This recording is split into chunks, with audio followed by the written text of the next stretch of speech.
Magnetic lines of forces जो बन रहा है, तो किसी एक पॉइंट में कितना मैग्नेटिक लाइंस ऑफ फोर्स बनेगा उसका कैलकुलेशन ही बायोट-सेवर्ट्स लॉ से हम लोग को मिलता है। ठीक है, तो इसीलिए बायोट-सेवर्ट्स अगर एमसीक्यू आया कि by this Biot Savart's law principle it helps us to evaluate, एक दिया है मैग्नेटिक फील्ड, एक दिया है मैग्नेटिक फील्ड स्ट्रेंथ, तो मैग्नेटिक फील्ड स्ट्रेंथ होगा।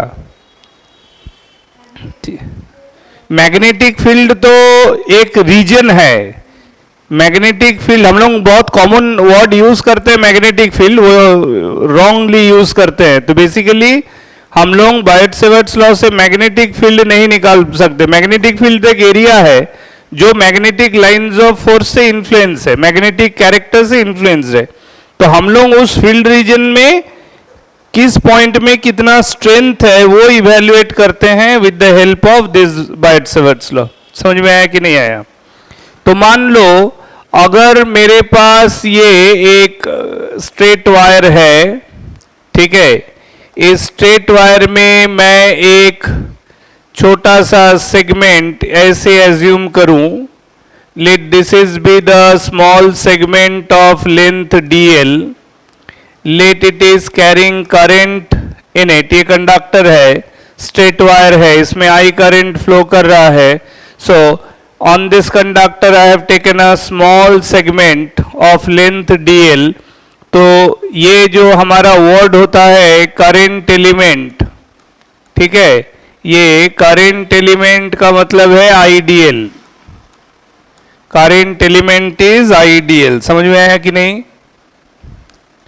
करंट एलिमेंट का मतलब IDL, मतलब current into the small length of the conductor.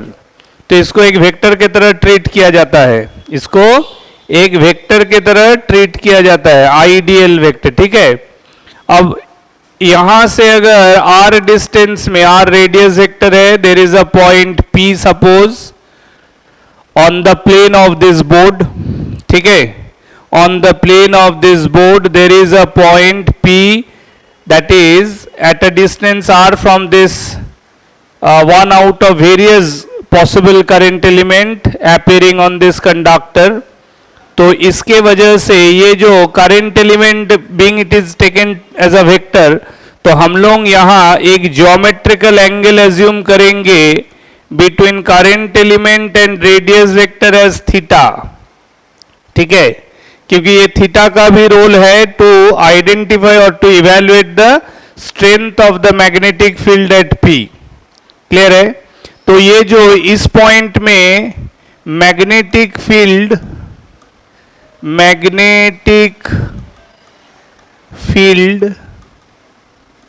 Strength, magnetic field strength at P due to the current element,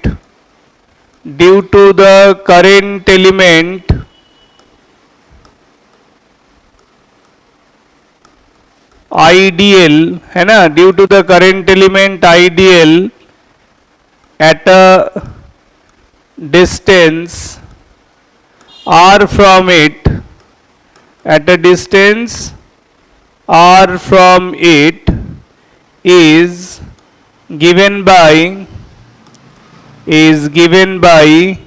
dB।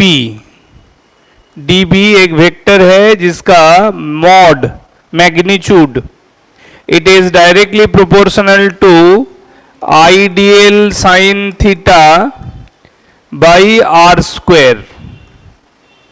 ठीक है, ये क्या है? IDL sin theta by r square. ठीक है, यानी कि करंट एलिमेंट का वैल्यू मॉड ऑफ, चूंकि मॉड ऑफ dB लिखा है मैंने, ठीक है, मॉड ऑफ dB यानी मैग्नीट्यूड ऑफ dB का वैल्यू पर बात कर रहा हूं, तो magnitude of dB is directly proportional to the current element value into sine theta. ये थीटा कौन सा है? Theta is the angle between current element and radius vector, और r है मैग्नीट्यूड यानी absolute distance of the point from the current element, यानी magnitude of the radius vector. तो हम लिखेंगे where very importantly theta is equal to angle between current element, angle between ideal vector and r vector. ठीक है, ideal vector into R vector. Clear है? तो actually ये जो मैथमेटिकल रिलेशन है ये IDL cross R by R cube है.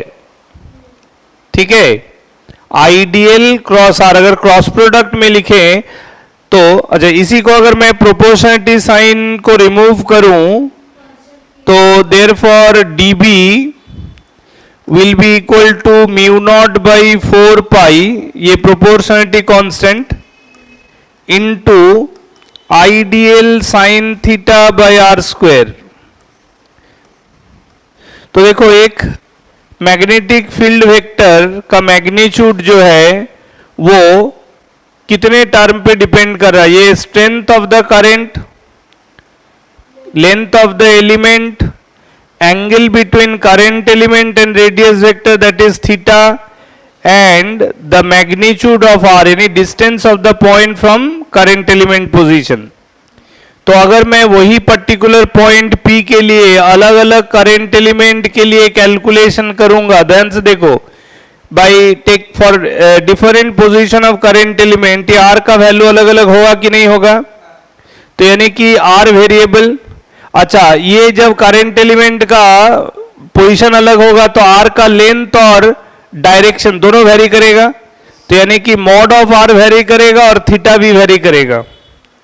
ठीक है, तो यहां दो वेरिएबल हो गया. Even for a constant value of current अगर मैं बात भी करता हूं, पूरा वायर में अगर मान लो 100 एलिमेंट्स के लिए बात करना है about the total magnetic field at P, then also it is varying with two variables, depending on two variables, theta as well as r. अच्छा, ये तो हो गया मैग्नीट्यूड ऑफ dB. चूंकि ये मैग्नेटिक फील्ड स्ट्रेंथ के बारे में बात कर रहा है तो इसीलिए ये dB जो है मैग्नेटिक फील्ड स्ट्रेंथ, या इसको कह सकते हैं, कई नाम से इसको कहा जा सकता है. एक तो मैंने मैग्नेटिक स्ट्रेंथ, फील्ड स्ट्रेंथ कहा, दूसरा इसको कह सकते हैं मैग्नेटिक फ्लक्स डेंसिटी. ठीक है, इसको ये नाम से भी पुकार सकते हैं. क्यों? क्योंकि ये actually magnetic lines of force per unit area of cross section है, इसीलिए इसको मैग्नेटिक फ्लक्स डेंसिटी भी कह सकते हैं. ठीक है, या मैग्नेटिक फील्ड इंटेंसिटी भी कह सकते हैं. तो ये हो गया मैग्नीट्यूड ऑफ dB. अच्छा, dB का दूसरा वेक्टोरियल फॉर्म क्या है? dB का वेक्टोरियल फॉर्म है dB is equal to mu naught by 4 pi, ये तो प्रोपोर्शनलिटी कांस्टेंट है, इनटू ये होता है ideal vector cross R by R cube. ठीक है, इनटू n कैप. चूंकि ये वेक्टर फॉर्म में तो उसका डायरेक्शन काउंट होगा, जब हम वेक्टर फॉर्म में जाएंगे तो उसका डायरेक्शन काउंट होगा ना. Where n cap is equal to unit vector along vector dB. Magnetic field strength का जो डायरेक्शन है वो डायरेक्शन को ही इंडिकेट कर रहा है. कौन? n cap. ठीक है, अब ये डायरेक्शन होगा क्या? फिर से देखो, वही आर्गुमेंट आ गया ना, हम लोग जो आज 11th पोर्शन में जो पढ़ रहे थे, क्रॉस प्रोडक्ट. यहां भी क्रॉस प्रोडक्ट आ गया. क्या? किसका क्रॉस प्रोडक्ट आया? Ideal cross R. अब तुम देखो तो इस डायग्राम में आइडियल का डायरेक्शन किधर है? डायरेक्शन ऑफ आइडियल किधर है? आइडियल का वेक्टोरियल सिग्निफिकेंस मतलब क्या? Direction of current. तो करंट का डायरेक्शन इधर है ना. तो अगर मैं ज्योमेट्री वाइज यहां जो डायग्राम से अगर आइडियल क्रॉस R करूंगा, ठीक है, इतना बात का मतलब है रोटेशन रोटेशन हमारा क्या होगा अकॉर्डिंग टू द डायग्राम, बोलो आइडियल क्रॉस आर रोटेशन क्या हो रहा है, क्लॉकवाइज और anti clockwise, clockwise, rotation is clockwise according to diagram. हमेशा के लिए नहीं समझो, ये सिचुएशन के लिए है ना, हमेशा क्लॉकवाइज होगा ऐसा जरूरी नहीं है। अगर मेरे को कहीं सिचुएशन में पॉइंट भी to the left of the conductor दे दिया तो फिर एंटी क्लॉकवाइज हो सकता है। तो फिलहाल इस सिचुएशन के लिए रोटेशन इज क्लॉकवाइज, तो रोटेशन का ये अगर क्लॉकवाइज ऑर्डर है आइडियल क्रॉस आर, तो ये क्लॉकवाइज जा रहा है ना, तो थंब इज गोइंग इनसाइड, यानी कि इसका जो रिजल्टिंग क्वांटिटी डीवी वो किधर है, अंदर की तरफ है, ठीक है।